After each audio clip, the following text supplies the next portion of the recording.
બોલો રે બોલો, જય ભીમ બોલો, બોલો રે બોલો, જય ભીમ બોલો, બોલો રે બોલો. જય ભીમ બોલો.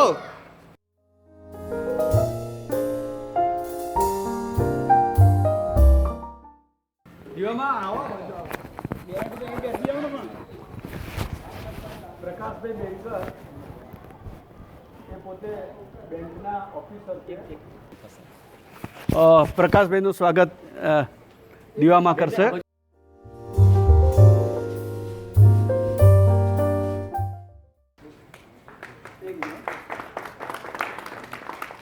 જય ભીમ.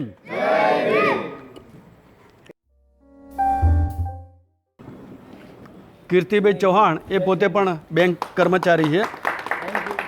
ઓકે. સર્વે ભાઈ બહેનોને જય ભીમ. ડૉક્ટર બાબા સાહેબ આંબેડકર અને આપણા મહા જે પુરુષો છે જે થઈ ગયા એમના વિચારોની આજે તમારી સમક્ષ વાત કરવાની છે. તો જ્યારે આપણા મહાપુરુષોની વાત થાય તો એમના માન ખાતર આપણે થોડા નારા બોલાવીએ છીએ. તો આપ સૌ મને જો સાથ આપશો તો આપણે આપણા મહાપુરુષોના નારા બોલાવીએ.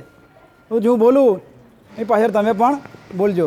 બોલો રે બોલો, બોલો રે બોલો, जोर से बोलो, जोर से बोलो, जब तक सूरज चांद रहेगा, बाबा तेरा नाम रहेगा, जब तक सूरज चांद रहेगा, बाबा तेरा नाम रहेगा. बोलो रे बोलो, जोर से बोलो, बोलो रे बोलो, जोर से बोलो.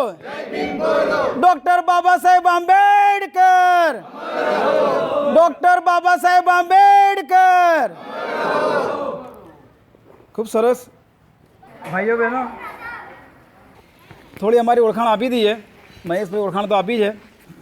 અહીં બેઠેલ પ્રકાશભાઈ બેન્કર સ્ટેટ બેંક ઓફ ઇન્ડિયામાં નોકરી કરે છે અને છેલ્લા 30થી વધુ વર્ષથી ડૉક્ટર બાબા સાહેબ આંબેડકર અને આપણા મહાપુરુષોના વિચારોનો પ્રચાર પ્રસાર કરે છે. મારું નામ કીર્તિ ચૌહાણ, હું પણ સ્ટેટ બેંક ઓફ ઇન્ડિયામાં નોકરી કરું છું. આજે તમારી સમક્ષ આવવાનું કારણ એ જ હતું કે ડૉક્ટર બાબા સાહેબ આંબેડકર અને આપણા જે મહાપુરુષોએ કામ કર્યું એના જે વિચારો છે, લાઈફ અને મિશન, એ તમારી સમક્ષ મૂકવાનું છે. આ અનુસંધાનમાં મને જ્હોન સ્ટુઅર્ટ નામના એક વિચારકનું એક કથન યાદ આવે છે અને મારે આજના સંપર્કમાં તમારી સમક્ષ વાત કેવી યોગ્ય ગણાશે. એ વિચારકે એવું કીધું હતું કે તમારે કોઈ દેશમાં, કોઈ સમાજમાં કોઈ આમૂલ પરિવર્તન લાવવું હશે તો એની સમજવાની, વિચારવાની જે શક્તિ છે ને એમાં આમૂલ પરિવર્તન લાવવું પડશે. જો તમે એની વિચારવાની અને સમજવાની શક્તિમાં પરિવર્તન નહીં લાવો ને તો એ સમાજ અને દેશનો વિકાસ નહીં થાય. તો આજે ડૉક્ટર બાબા સાહેબ આંબેડકર અને આપણા જે મહાપુરુષો છે એમણે જે કામ કર્યું છે એની તમારી સમક્ષ વાત કરવાની છે. અમે કોઈ રાજકીય એજન્ડા સાથે આવ્યા નહીં, પણ આપણે જે મહાપુરુષે કામ કર્યું અને એના થકી આજે અમે છીએ એટલે અમારી સમક્ષ આવ્યા છે કે અમારી ફરજના ભાગરૂપે કે કારણ કે આજે અમે જે કંઈ છીએ એ ડૉક્ટર બાબા સાહેબ આંબેડકરના કારણે છીએ અને એ જ વાત તમારી સમક્ષ રજૂ કરવાની છે. તો આજે ભીમકથાનું કારણ શું છે? ભીમકથા શરૂ કરતાં પહેલાં બીજી એક વાત કરી દઈએ કે જો તમારો મોબાઈલ સાયલેન્ટ રાખશો તો યોગ્ય લાગશે અને અમે તમારો કલાકથી વધુ સમય લેવાના નથી.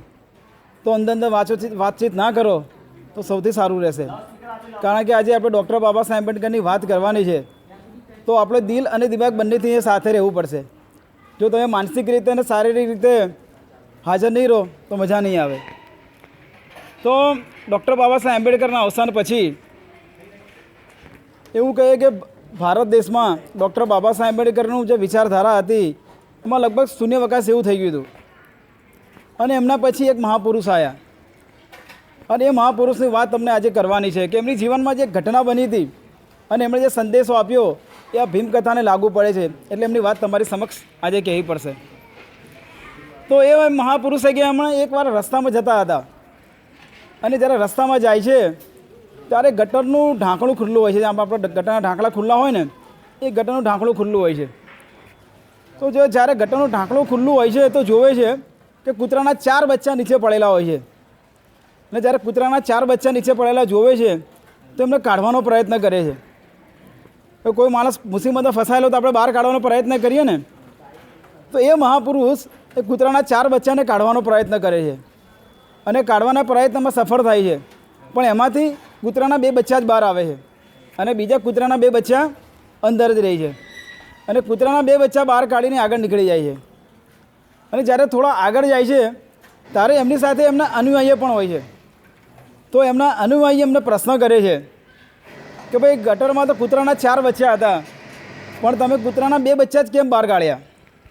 ત્યારે એ મહાપુરુષ એમ કહે છે કે મેં તો કૂતરાના 4 બચ્ચાને કાઢવાનો પ્રયત્ન કરેલો. આપણે તો દરેકને મેસેજ આપ્યો ને આજે ભીમ કથાનો આપણે આખા ચાંદ ઘરમાં મેસેજ આપ્યો, જે બધા આવ્યા એનો આભાર. એટલે આપણે એમણે કૂતરાના 4 બચ્ચાને કાઢવાનો પ્રયત્ન કર્યો, પણ કૂતરાના 2 બચ્ચા બહાર આવ્યા. તો ત્યારે એમને અનુયાયીને કહે છે કે ભાઈ મેં તો કૂતરાના 4 બચ્ચાને કાઢવાનો પ્રયત્ન કર્યો અને આઝાદી મેળવવા માગતા હતા, અંધશ્રદ્ધામાંથી દૂર થવા માગતા હતા, કર્મકાંડમાંથી દૂર થવા માગતા હતા, તો એ લોકો બહાર છે. અને જેને ગુલામીમાં જ રહેવું છે એ લોકો આજે અંદર છે. તો આજે તમે જે ભીમ કથા સાંભળવા આવ્યા છો એનો એક મેસેજ જાય છે કે તમે જે બી કંઈ તમે કર્મકાંડ છે, જે નેગેટિવિટીમાંથી બહાર આવવા માગો છો. અને આજની ભીમ કથાના જે ભીમ કથા ખર્ચે પ્રકાશ બેંકર ડૉક્ટર બાબા સાહેબ આંબેડકર વિશે તમે ઇન ડેપ્થમાં સમજણ આપશે કે ડૉક્ટર બાબા સાહેબ આંબેડકરે શું કર્યું, અને કદાચ જો એ ના હોત તો આપણે ક્યાંક હોત.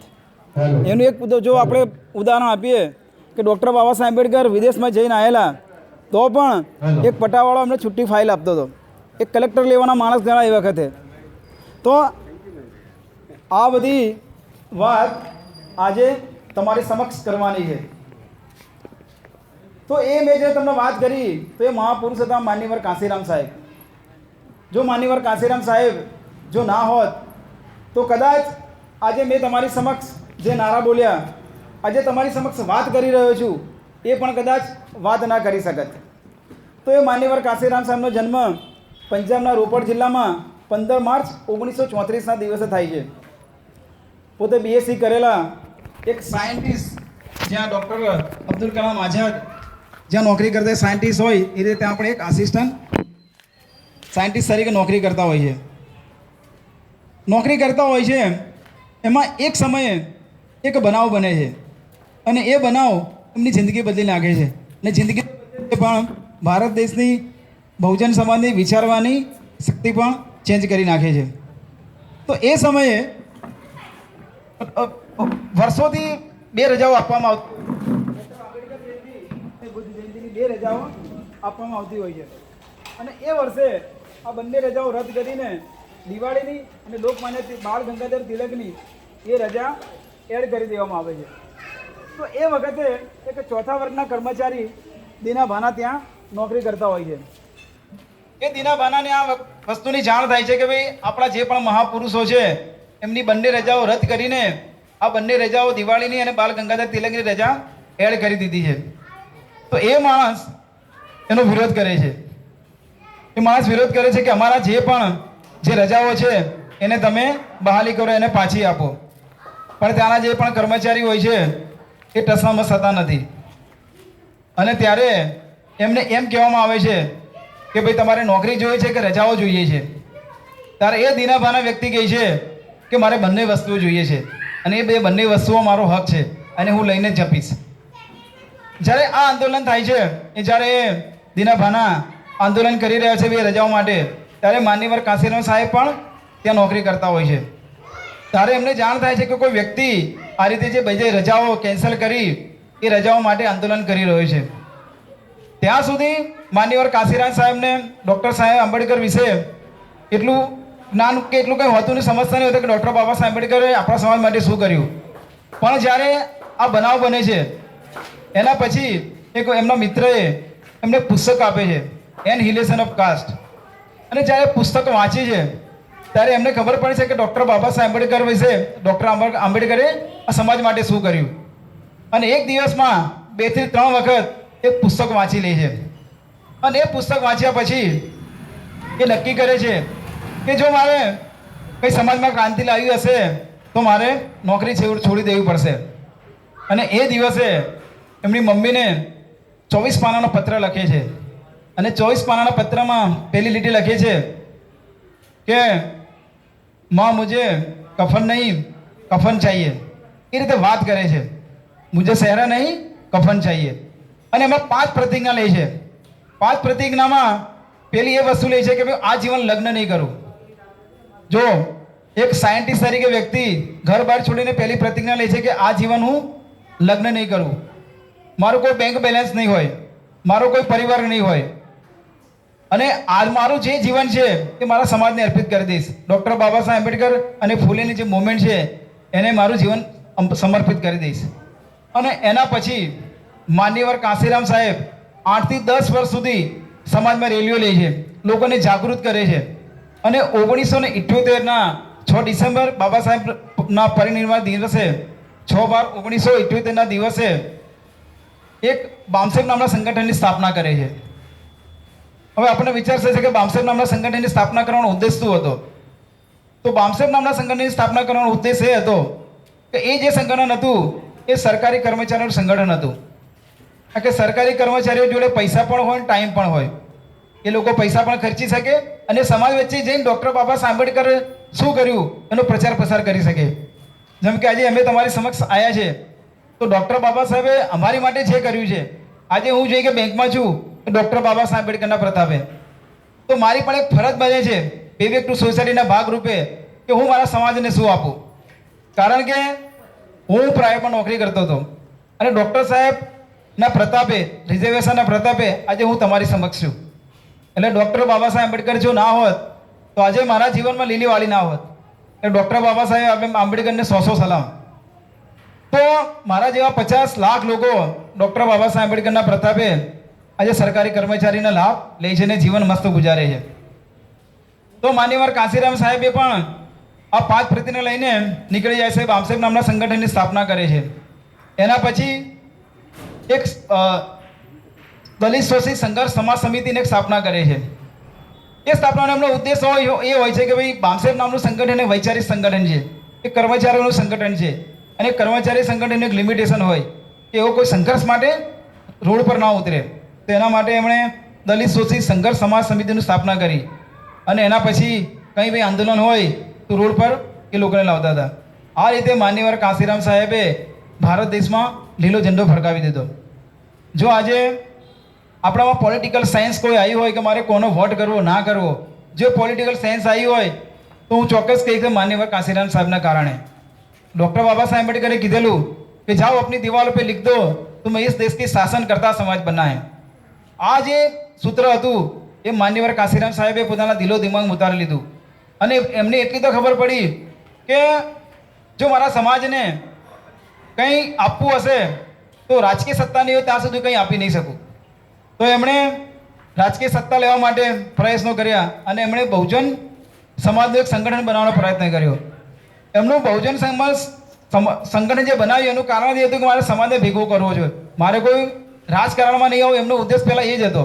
અને એમણે બહુજન નામનું સંગઠનની સ્થાપના કરી અને આ રીતે ભારત દેશમાં એમણે એક લહેર ચલાવી. અને આજે જે કંઈ આપણે ડૉક્ટર બાબા સાહેબ આંબેડકરને સન્માન સાથે જે જન્મ જયંતિ બધું ઉજવી રહ્યા છે એ હું જો એમાં કોઈ સિંહ ફાળો હોય તો માન્યવર કાંશીરામ સાહેબ. જો માન્યવર કાંશીરામ સાહેબના પ્રતાપે તો બાબા સાહેબને ભારત રત્ન એવોર્ડ પણ મળ્યો. જો એમણે સંઘર્ષ ના કર્યો હોય તો બાબા સાહેબને ભારત રત્ન એવોર્ડ પણ ના મળત. તો આવા ઘણા બધા કામ માન્યવર કાંશીરામ સાહેબે કર્યા. પણ એવું કહેવાય છે કે ભારત દેશમાં આપણે જે પણ કામ કર્યું એને હજુ સુધી એટલી લાઇમલાઇટ નહીં મળી કે ભાઈ જે પણ બહુજન સમાજે ક્રાંતિ લાયા, વૈચારિક ક્રાંતિ, એક અનટોલ્ડ હીરો જે કહીએ ને એ રીતે એમણે કામ કર્યું. તો આજના દિવસે તમે મને શાંતિ સાંભળ્યો બદલ આભાર. આજના જે વક્તા છે પ્રકાશભાઈને ખાસ સાંભળવાના છે કારણ કે એ જો ડૉક્ટર બાબા સાહેબ આંબેડકર વિશે આપણને વાત કરશે કે શા કારણે આપણે ડૉક્ટર બાબા સાહેબ આંબેડકરને સમજવા અને માનવા જોઈએ. તો પ્રકાશભાઈ વિશે થોડી વાત કરી દઉં કે શા માટે પ્રકાશભાઈને આજે એક ભીમ કથાકાર તરીકે આપણે સાંભળવા જોઈએ. તો છેલ્લા ઘણા વર્ષોથી એમની સાથે છું અને છેલ્લા 30થી વધુ વર્ષથી ડૉક્ટર બાબા સાહેબ આંબેડકર એમના વિચારોનો પ્રચાર પ્રસાર કરે છે. પ્રચાર પ્રસારની સાથે એક સામાજિક લેવલે પણ વિધવા લોકોને સહાય કરવી હોય, છોકરાઓને નોટબુક આપવી હોય, ગરીબ વિદ્યાર્થીઓ જે સક્ષમ ના હોય ભણવા માટે, નોટબુક ના હોય તો એના માટે પંખા આપવા, સ્વેટરો આપવા, સ્લીપર આપવા, એ મુવમેન્ટના સાથે આ પણ કામ કરે છે. તો એવા પ્રકાશભાઈ બેંકરને વિનંતી કરીશ કે આજે પબ્લિક આપણી સામે છે, સમાજ સામે બેઠો છે અને ડૉક્ટર બાબા સાહેબ આંબેડકરે જે આપણા માટે કામ કર્યું છે એની થોડી વાત કરે. ડૉક્ટર બાબા સાહેબ આંબેડકરના લાઈફ અને મિશનની. ડૉક્ટર બાબા સાહેબ આંબેડકર માટે આપણા માટે શું કર્યું. તો પ્રકાશભાઈ માટે એક જોરદાર તાલી થઈ જાય અને પ્રકાશભાઈને વિનંતી કરે કે આપણે સંબોધે. પ્રકાશભાઈ બેંકર. આ રૂપાલ ગામ છે જ્યાં માતા વરદાયીનીનું ભવ્ય મંદિર છે, જે ગુજરાતના પાટનગર ગાંધીનગરથી ફક્ત 16 કિલોમીટર દૂર છે, જ્યાં હજારો વર્ષથી પલ્લી પર ઘી અભિષેકની પરંપરાના નામે લાખો લીટર 100% ચોખ્ખા લેબોરેટરી ટેસ્ટેડ ઘીનું પલ્લી પર અભિષેક થાય છે.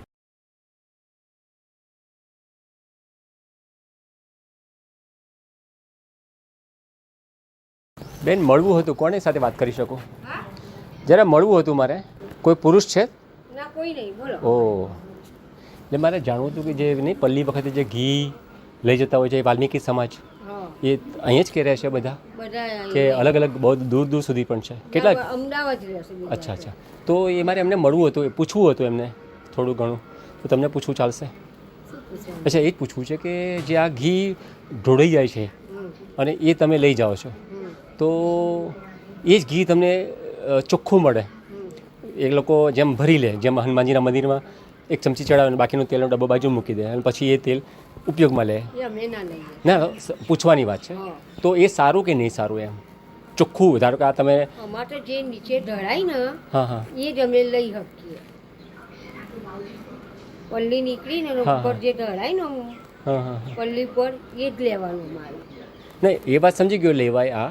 પણ ધારો કે પરિવર્તન આવે, જેમ પહેલાં ખબર છે દૂધ પીતી કરતા હતા દીકરીઓને, એ જમાનો હતો, પછી એવું બધું બંધ થઈ ગયું અને પછી સમાજ બદલાયો પણ ખરો, લોકો ભણેલા ગણેલા છે એટલે બધું બદલાયું પણ ખરું. તો હવે એ બધું બંધ થઈ ગયું. તો આ પણ એક વ્યવહાર છે, ખબર નહીં કે ચાલતો આવ્યો છે, કેટલા વર્ષથી ચાલતો આવ્યો છે, પણ એને બદલી શકાય કે ના બદલી શકાય? હવે સમજો કે માતાજી સપનામાં કોઈને આવે કે ના ભાઈ હવે ઢોળતા નહીં, અને જે લઈ જાય છે એમને ચોખ્ખું જ ઘી આપો. તો જે તમે સાફ સફાઈ કરતા હશો આખા ગામની પહેલાં તો 3-4 દિવસ, અને પ્રસંગ પતી ગયા પછી પણ સાફ સફાઈ, ઘીમાંથી લપસી ના પડાય, પડી ના જવાય, તો આ બધું કરવું ના પડે અને ઘી તમારા હાથમાં ચોખ્ખું આવે, વર્ષો સુધી લોકો ખાઈ શકે, તો એ સારું કે ખોટું? એમ પરિવર્તન લાવવું જોઈએ કે ના લાવવું જોઈએ? બરાબર કે આમાં શાસ્ત્રોમાં તો કે એવું લખેલું નહીં હોય ને, ક્યાંય એવું લખેલું જોવા મળે છે ખરું કે પડી ગયેલું જ ઘી તમારે લેવાય? ખાલી આ તો માનતા ચાલતી આવી છે એટલે તમે કરો છો, પણ એવું ક્યાંય લખેલું નથી. એવું તમને ખબર છે ને કે નથી ક્યાંય લખેલું? અચ્છા, થઈ લઈ છે. અચ્છા, મને તમારા સમાજના લોકોના કંઈ નંબર મળશે આગેવાનના, તો હું એમને વાત કરવા માગું છું. કે હું અમદાવાદથી આવું છું, પણ મેં આ બધા વિડીયો જોયા અમદાવાદથી, અને હું એક બધા વિડીયો બહુ જોયા, આખત પલ્લી ભરાઈ ને, તો મેં જે જોયું ને એમાં શું કરતા હોય છે કે એક ટ્રેક્ટરની ટ્રોલી હોય ને, એમાં બધું ઘી ભર્યું હોય પ્લાસ્ટિકની કોથળી નાખીને, અને પલ્લી આવે એટલે લોકો ટ્રોલીમાં જ ઊભા હોય અને એ લોકો ડોલે ડોલે ઘી નાખે એની ઉપર, અને નાખે ત્યાં સુધી મારે અડધું ઢોળાઈ ગયું હોય નીચે જ પહેલાં તો પહેલાં, અને ચડ્યું ના ચડ્યું ને ડોલ પાછી. તો એમ કરતાં કરતાં કેટલું એ ઘી નીચે જાય છે, જે ખરેખર એમ કહીએ આપણે તમારા ઘરમાં તમે અન્નને પગ અડાડો ખરા? ના અડાડો ને, જમતા હોય એને તો આપણે અન્ન કહેવાય ને, એને ના અડાડો. તો જે ભગવાનને અભિષેક કરવામાં આવે છે એ ઘીની ટ્રોલીમાં તો લોકો ઊભા છે, અને એ જ નીચે પડી ગયા પછી લોકો ચંપલ પહેરીને ફરતા હોય છે અંદર, અને એ ઘી તમારે ખાવું પડે એક માણસ તરીકે. કેટલું શોભે એમ? ગરીબોનો અપમાન કર્યું કહેવાય કે ગરીબોને કહેવાય સન્માન કર્યું કહેવાય? બરાબર છે. હવે આવું કરવાનું કારણ શું? વર્ષો પહેલાં છે ને, હું જે માનું છું તે પ્રમાણે, જે વાલ્મીકી સમાજનું નામ આજે પડ્યું હશે, પણ જે બોલવામાં આવે છે બહુ ખરાબ ભાષા બોલવામાં આવે છે, એ શોભનીય નથી. હું એવું માનું છું કે બધા માણસ સરખા હોય અને એનું બંધારું સન્માન પણ સરખું જ હોવું જોઈએ. તો આવું નીચે પડેલું ખામ એમને જ કેમ ખાવાનું? તમે જો નાખો જ છો તો તમે કેમ નથી લેતા? પ્રસાદ છે ને, પ્રસાદ છે તો તમે જ કેમ લઈ શકો? પ્રસાદ છે નાખનાર કેમ ના લઈ શકે? સાચી વાત ને? તો જો પ્રસાદનું જ મહત્ત્વ એટલું બધું છે તમારા માટે, તો શું એના માટે મહત્ત્વનું નથી? તો મારું એ કહેવું છે એમને, એક મેસેજ મેં કાગળ બનાવ્યો છે છાપીને, એ તમને પણ આપીશ, અને મારો નંબર પણ એમાં છે. તમે તમારા સમાજને મને કોન્ટેક્ટ કરે એવું કરો. મારે આ વાત લોકો સુધી પહોંચાડવી છે કે ભાઈ આવું શા માટે બધાને લેવાનું કહો? માતાજી એવું તો કહીને ગયા છે ક્યાંય લખીને? હું અમદાવાદથી આવ્યો છું, પણ બેન મેં વિડીયો જોયા ને 100 વિડીયો જોયા અત્યાર સુધીમાં, પણ મને બહુ દુઃખ થયું કે બૂટ ચંપલ પડેલા હતા લોકોના, અને એમાંથી માણસ આજે ઘીનો ભાવ બહુ ઊંચો છે, એટલે ઘીના ભાવ ઊંચાના કારણે લે છે માણસ કે પ્રસાદીના રૂપમાં લે છે એ મને ખબર નથી પડતી. અથવા લોકોએ એવું કહી દીધું ભાઈ આ લોકોને જ લેવાનું. અરે માણસ મજબૂર છે, આટલા કિલો ઘી લેવું એટલે કંઈ મફતમાં તો મળતું નથી ને, પૈસા છે ને એના. આજે તમે મહેનત કરો છો, મેં પીપળા જોયા છે, એને ગરમ કરતા હશો, હા તે બધું તો કરતા જ હશો ને, એના માટે જે મહેનત કરવી પડે છે. હવે આ જ ઘી, બીજો આઈડિયા બતાવું છું. હનુમાનજીના મંદિરમાં જઈએ છીએ, શ્રીફળ વધેરીએ છીએ, તો શ્રીફળ તો ત્યાં તો 2-3 ટુકડા જ મૂકીએ છીએ, બાકીનું શ્રીફળ તો આપણે ઘરે લઈને આવીએ છીએ. તો આવું શા માટે ના થાય? આખો ડબ્બો મારે આપવો છે, મેં બાંધી તો માનતા મેં રાખી, કિલો ઘી ભગવાનના મંદિરમાં જવા દીધું, બાકીના 17 કિલો 16 કિલો જે ડબ્બામાં આવે છે મેં ગરીબોને આપવાનું કહી દીધું. સુખડી બનાવીને ખવડાવો લોકોને. સબ ઢોળી શા માટે નાખો છો? મારે આ કરવું છે, હું ગામમાં બીજા લોકોને પણ મળીશ, પણ જે ખરેખર લઈ જવું છે અને લેવું પડે છે એ મને ખબર નથી પડતી. હવે આ વારસાઈમાં કેમ આવ્યું છે અને કયા શાસ્ત્રોમાં કોણે વાંચ્યું એ મારે જાણવું છે, એટલા માટે હું અહીંયા આવ્યો છું. અને પહેલું જ ઘર તમને પૂછ્યું, મંદિરે તો મેં પૂછ્યું તો કે આ તો બધું ચાલતું આવ્યું છે, પણ મને પણ છતાંય મને એવું જાણવું છે કે તમારા લોકોના દિલમાં શું હોય છે? તમે શા માટે લો છો? મજબૂરી છે, ઘી મોંઘું છે એટલા માટે લઈ જાઓ છો? ઘી પાણીના ભાવમાં મળતું હોત તો કદાચ તમે ના લેત. આજે તમારા નળમાં પાણી આવે છે, એમ જો ઘી આવતું હોય તો તમે શા માટે ભરવા જાઓ? પણ ઘી બજારમાં કિંમત એની ઊંચી છે, અને બાળકોને ખવડાવવું પણ છે, પોતાને જોઈએ છે, અને સંબંધીઓ પણ બધા બહુ છે. તો આનો સદુપયોગ થાય તો બહુ સારું એમ મારો હું એ ભાવનાથી આવ્યો છું તમારા ત્યાં. હા, પણ મારો નંબર આપું છું, તમને લખેલું વાંચવા પણ આપું છું, મારા વિચાર એમાં મેં લખેલા છે. એ તમારા સમાજ સુધી કોઈને પહોંચાડજો અને એને કહેજો મારે ફોન કરે. હું એમનો વિડીયો બનાવીશ સારો, અને ટ્રસ્ટીઓને પણ બતાવીશ, અને કંઈક આની ભવિષ્યમાં એક હજી આખું વરસ છે બાકી, ત્યાં સુધીમાં કંઈક વિચાર બદલાય કોઈના. અને એ વખતે ઘી જે 4 લાખ ઘી આવે છે, તો એમાંથી માની લો કે મંદિરને જરૂર છે 10,000 કિલોની, પણ બાકીનું 3,90,000 ઘી તો ગરીબોને ડાયરેક્ટ વેચવામાં આવે, અથવા ત્યાં જે ભિખારી ઊભા રહે છે એને સુખડી બનાવીને રોજ ખવડાવે. કેટલું બધું બને. સાચી વાત કે નહીં? બસ આ મારા વિચાર છે. હું તમને કાગળ આપું છું.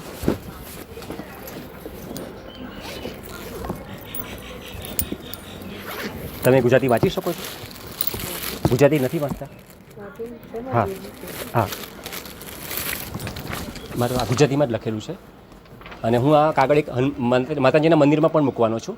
એક માતાજીને કેમ અરજી કરીએ આપણે, એવી અરજી જ છે. જેમ આપણે સરકારી ઓફિસમાં કેવી અરજી કરીએ, એવું કંઈક કામ કરાવવું તો હું ભગવાનને અરજી જ કરી રહ્યો છું, ભાઈ આ તમે બંધ કરાવડાવો, બગાડ થતો, પલ્લી ચાલુ રાખો, ઘી પણ પધરાવો, પણ બગાડ ના થવો જોઈએ એવી વ્યવસ્થા કરો, એવું મેં લખ્યું છે. તમારો કોઈનો એને નંબર ખાલી મને મળે ને તો હું તમારા કોન્ટેક્ટમાં ખાલી ફોનથી જોડાવું કે ભાઈ કોઈકનો કોન્ટેક્ટ થયો, એવું હું તમને પૂછી શકું, જો તમે નંબર આપી શકતા હોય તો. બીબીને પૂછી જુઓ ને. અચ્છા, એવું છે.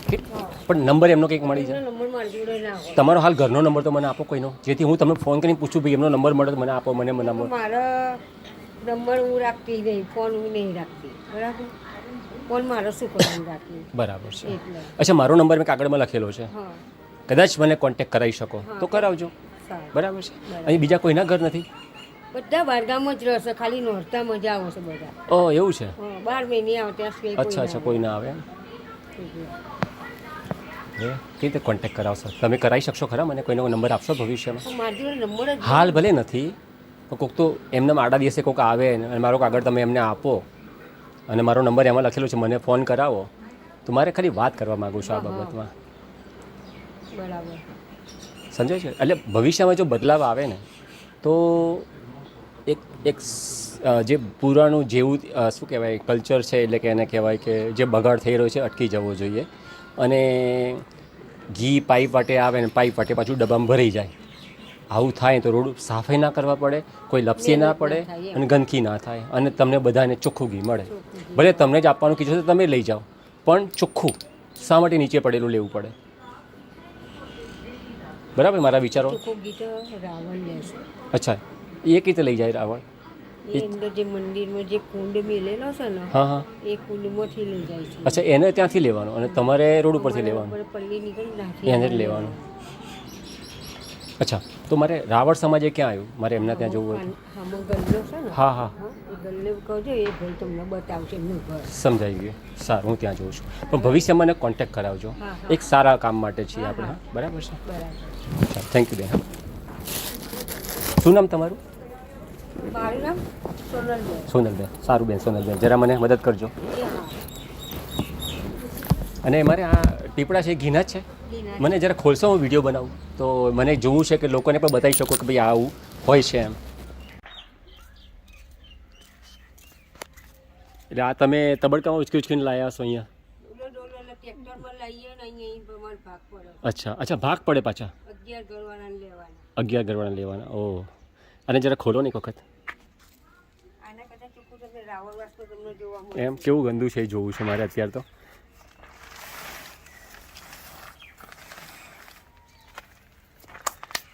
હા, એ ઘી છે જે રોડ ઉપરથી લીધેલું છે. અને આને ચોખ્ખું કરવામાં તમારે શું કરવું પડે? ગાળવું પડે. એટલે ગરમ પાણીમાં કે ખાલી ઘરણાથી? ના, ઉકાળવું પડે. પહેલાં ઉકાળવાનું અને ગળણીથી ગાળવાનું. પછી ગળણીથી ગાળવાનું. આમ ચોખ્ખા ઘી જેવું થઈ જાય કે ના થાય? કાગી જેવું. થઈ જાય ખરું. મહેનત ઓકે, હાથે થાય. અચ્છા અચ્છા, બરાબર છે. અને તમે 11 ઘર આને પાછા વેચો. કેટલા લીટર તમારા હાથમાં આવે આમ બધું થઈને? અમારે એક એક પીપળું આવો. એક એક પીપળું ભાગમાં આવે? એક પીપળામાં 250 કિલોમાં? હમ. બરાબર છે. Okay okay. એ જે શ્રદ્ધાળુ માનતા રાખી ઘી અર્પણ કરી રહ્યા છે તેમને મારો પ્રશ્ન, પોતાના 100% ચોખ્ખા ઘીમાં તમારા ગામની શેરીની એક મુઠ્ઠી માટી નાખીને ખાઈ શકશો? જો તમે ન ખાઈ શકતા હોવ તો રૂપાલપલ્લીના ઉત્સવ પછી નીચે પડેલું 200% ગંદુ કાળું મેશ ઘી રાવળ, વાલ્મીકી અને દેવી પૂજક સમાજના ભાઈઓ અને બહેનો કેવી રીતે ખાઈ શકે? રૂપાલ ગામના કોઈ શ્રદ્ધાળુ મારી પ્રેમથી ચેલેન્જ સ્વીકારવા તૈયાર છે? પ્યોર સુતરાઉ કપડું, પોલિએસ્ટર, નાયલોન, ટેરિકોટન કાપડનું નહીં. કપડું રૂ બળે તેમ બળવું જોઈએ. પલ્લીમાં આવેલા ગરમ ઘીમાં પલાળી જાહેરમાં સાબુ વિના ઘીની ચિકાસ દૂર કરી બતાવી શકશો? વધુ માહિતી જાણવા વિડીયોના ડિસ્ક્રિપ્શનમાંથી PDF ડાઉનલોડ કરી જરૂર વાંચશો. મારું નામ રાધેશ્યામ, ગામ વિહાર, તાલુકો માણસા, હાલ અમદાવાદ. મારો ફોન 90 239 60 69 2. મને ફક્ત વોટ્સએપ ફોન કરવો અથવા વોટ્સએપ મેસેજ કરવો, કારણ કે હું ભારતની બહાર વધારે રહું છું. ગુજરાતમાં, અમદાવાદમાં કે ભારતમાં બહુ ઓછો હોઉં છું, જેથી નોર્મલ ફોન લગભગ નહીં લાગે. તો જેથી મારો કોન્ટેક્ટ કરવા માટે વોટ્સએપ મેસેજ અથવા વોટ્સએપ કોલ કરવા વિનંતી.